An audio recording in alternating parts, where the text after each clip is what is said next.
ସୁଭଦ୍ରା ଯୋଜନା ଯେତିକି ଲୋକ ଭାଇ ଆମ ସିଏସସି ସେଣ୍ଟରକୁ ଆସିକି ପଚାରୁଛନ୍ତି ଭାଇ ମୁଣ୍ଡ ଖରାପ କରିଦଉଛନ୍ତି। ଭାଇ ସୁଭଦ୍ରା ଯୋଜନା ଟଙ୍କା ତମେ ହିଁ ପାଇବ, ଯାହାର ଆପ୍ରୁଭାଲ ସମସ୍ତେ ଭାଇ ପାଇବେ, ଯିଏ ଇଲିଜିବୁଲ ସମସ୍ତେ ପାଇବେ। ଭାଇ ଆଜି ଯଦି ପକେଇବା ଆଜି ପାଇବ, 10 ଦିନ ପରେ ପକେଇଲେ 10 ଦିନ ପରେ ବି ପାଇବ। ଏମିତି ସୁଭଦ୍ରା ଯୋଜନା ପଡି ଚାଲିବ। ୟା ଭିତରେ କାହିଁକି ଭାଇ ଇରିଟେଡ ହଉଛୁ? ଇରିଟେଡ ହବାର ଭାଇ ମୁଖ୍ୟ ଜିନିଷ ଏ ଯୋଉ ୟୁଟ୍ୟୁବ ନ୍ୟୁଜ ଚ୍ୟାନେଲ ଭାଇ ଟିଆରପି ବଢେଇବ ବୋଲି ମାନେ ମନ ଇଚ୍ଛା ଥମ୍ବନେଲରେ ପକେଇ ଦଉଛି। ଆଜି ସୁଭଦ୍ରା ଯୋଜନା ମିଳିବ, କାଲି ମିଳିବ, କାଲି 10ଟା ବେଳୁ ଷ୍ଟାର୍ଟ ହବ। ଭାଇ ମୁଁ କହିବି ଏପର୍ଯ୍ୟନ୍ତ ସୁଭଦ୍ରା ଯୋଜନା ଟୋଟାଲ ବି ଠିକ ସେ ବନି। ତମେ କିଛି ଜଣ କହୁଛନ୍ତି ଭାଇ ସାଡେ ପକେଇଲେ ଆଡେ ପକେଇ ନାହାନ୍ତି, ତ ଆମ ଆଡେ ପଡୁନି, ଜଗତସିଂହପୁର ଆଡେ ପଇଲାଣି, ସାଡେ ଭୁବନେଶ୍ୱର ଆଡେ ପଇଲାଣି। ଭାଇ ମୁଁ ଏବେ ବି ଗ୍ୟାରେଣ୍ଟି ଦେଇକିରି କହୁଛି ସୁଭଦ୍ରା ଯୋଜନା ଏପର୍ଯ୍ୟନ୍ତ କିଛି ହିଁ ପଡିନି।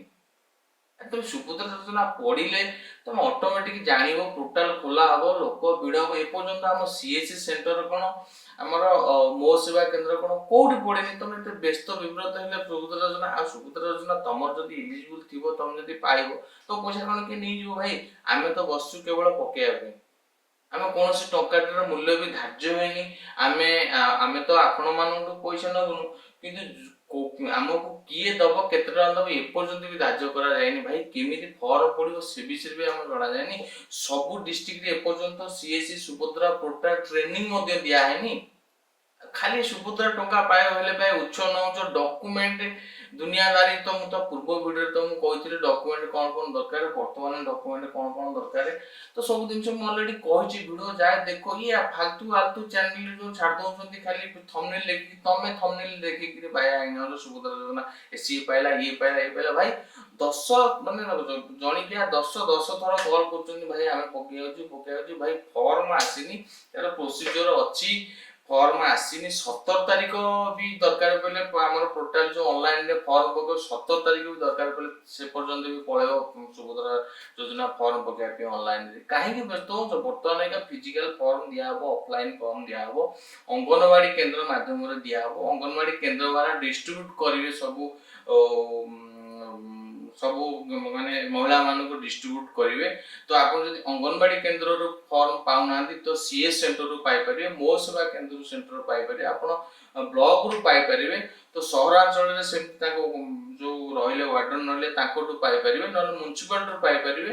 ତ ଏତେ ବ୍ୟସ୍ତ ବିବ୍ରତ ହବାର କାରଣ କଣ ଅଛି? ଆପଣଙ୍କୁ ତ ସୁଭଦ୍ରା ଯୋଜନା ନିଶ୍ଚିତ ଦିନେ ନା ଦିନେ ମିଳିବ, ଏହା ତିଳମାତ୍ର ସନ୍ଦେହ ନାହିଁ। ଯେହେତୁ ଡିକ୍ଲାରେସନ ସରିଛି, 50,000 ଟଙ୍କା 5 ବର୍ଷ ଭିତରେ ପାଇବେ, ଆଉ ତ କୌଣସି ପ୍ରକାର କିଛି ସନ୍ଦେହ ନାହିଁ ଆପଣ ନ ପାଇବେ ବୋଲି। ଗୋଟେ ଜିନିଷ ମୁଁ ବୁଝିପାରୁନି ଏତେ ବ୍ୟସ୍ତ ହବାର କଣ ଅଛି? ଭାଇ ଦେଖ, ତମର ଯୋଉ ସୁଭଦ୍ରା ଯୋଜନା ସେଇ ଦିନ ବି ବାହାରୁଛି, ତମ ସେଇ ଦିନ ତ ସମସ୍ତେ ପକେଇ ପାରିବେନି। ଭାଇ ଦେଖ, ଗୋଟେ ସିଏସସି ସେଣ୍ଟରରେ ଯଦି କରି କେତେଟା କରିବ, 400-500 ଜଣଙ୍କର କରିବ, ତାପରେ କଣ କରିବ? ତାପରେ ଫେର ସେ ତା ପରଦିନ ଯିଏ ବାକି ରହିଗଲେ, ଏମିତି ସୁଭଦ୍ରା ଯୋଜନା ପଡି ଚାଲିବ। ତ କିଛି ନ ଜାଣିକିରି ଖାଲି ବ୍ୟସ୍ତ ବିବ୍ରତ ହେଇକିରି ଖାଲି ମିଳିବ। ଭାଇ ବ୍ୟସ୍ତ ହୁଅନି, ମିଳିବ। ଚାଲନ୍ତୁ ଏବେ ମୁଁ ଯୋଉ ଟପିକ ଉପରେ କଥା ହବାକୁ ଅଛି ସେଇ ଟପିକ ଆପଣଙ୍କୁ ବୁଝେଇଦେବି। ଏ ବିଷୟରେ କ୍ଲିୟର ହେଇଯାଅ ଭାଇ। ସୁଭଦ୍ରା ଯୋଜନା ନିଶ୍ଚିତ ମିଳିବ, ଯୋଉ ଦିନ ମିଳିବା କଥା ସେଇଦିନ ମିଳିବ। ବ୍ୟସ୍ତ ବିବ୍ରତ ହବା କିଛି ଆବଶ୍ୟକତା ନାହିଁ। ଆରାମସେ ଆପଣ ଅଙ୍ଗନବାଡି ଦିଦିଙ୍କଠୁ ଯାଇକିରି ଫର୍ମ ଆଣନ୍ତୁ। ଫର୍ମ କେମିତି ଭରା ହୁଏ ମୁଁ ଆଜି ଭିଡ଼ିଓ ମାଧ୍ୟମରେ କହିବି। ଫର୍ମ ଭରିବ, ଆଉ ଫର୍ମ ଭରିଲା ପରେ କେବେ ଡେଟ୍ ଆସିବ ଆମର ଯଦି ବିଶ୍ୱାସ ହଉନି ଭାଇ, ସୁଭଦ୍ରା ଯୋଜନା ବର୍ତ୍ତମାନ ମୁଁ ସୁଭଦ୍ରା ଯୋଜନା ପୋର୍ଟାଲକୁ ଗଲି। ସୁଭଦ୍ରା ଯୋଜନାରେ ଦେଖ, ଏଇ ଯୋଉ ୱେବସାଇଟ ମାଧ୍ୟମରେ ଆପଣ ସୁଭଦ୍ରା ଯୋଜନା ପାଇବେ। ସୁଭଦ୍ରା ଯୋଜନା ଫର୍ମ ଦେଖ ଏପର୍ଯ୍ୟନ୍ତ ବି ତାର ଗୋଟେ ସାଇଡ ଦେଖ ଏଠି ବ୍ଲିଙ୍କିଂ କରୁଛି। ମୁଁ ଯଦି ମିଛ କହୁଛି ଦେଖ, ଖୋଲିଲା ପରେ ଦେଖ ସାଇଡ ବି ଠିକ ସେ ଭାଇ ଖୋଲୁନି। ତାପରେ ତମେ ଖାଲି ବ୍ୟସ୍ତ ବିବ୍ରତ ହେଇ ପଡୁଛ। ତମକୁ ତ ମୁଁ ଲାଇଭ ଡେମୋ ଦେଖେଇଲି, ସାଇଡ ବି ଦେଖ କ୍ଲିୟରଲି ଖୋଲିନି। ତମେ ନିଜେ ଏଥିରେ ଦେଖ, ତମେ ଖାଲି ବ୍ୟସ୍ତ ବିବ୍ରତ ହେଇ ପଡୁଛ ଭାଇ କାହିଁ ଖୋଲୁନି। ଦେଖ ଏଠି ସାଇଡ, ये जो साइड भी खोलिला, ये जो आपण मानक ए वीडियो रे मते देखैछि, से जो पीडीएफ देइतला, जो हमर कोन हबो से सब दिनस देइतला, ए सब दिनस पढिछि। ए पर्यंत ब्रेकिंग होनी, साइड भी ठीक से खोलेनी। तमे माने किंतु व्यस्त विब्रत हवार व्यस्त। तो तुमको केमि एडी देखो गोटे रेड चिन्ह सुभद्रा लिखा है ब्लिंकिंग करूछि। एतर प्रमाण सह देखो, कोन से देखला पर तापर आपण माने बुझि जिवे केबे सुभद्रा ना पडिवो।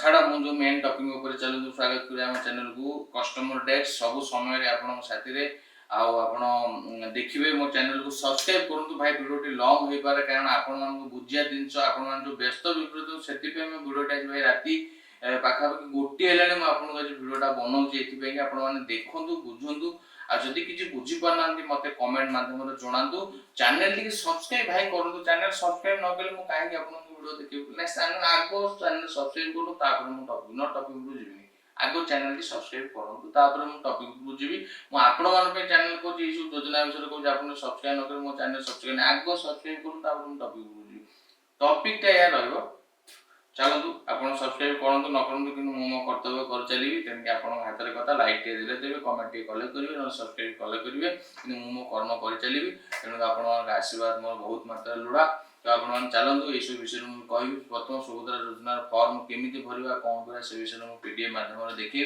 देखिए आप बुझीजे कौन भूल बसत करेंगे नहीं जदि भी भूल बसत कर नेक्स्ट आपंकर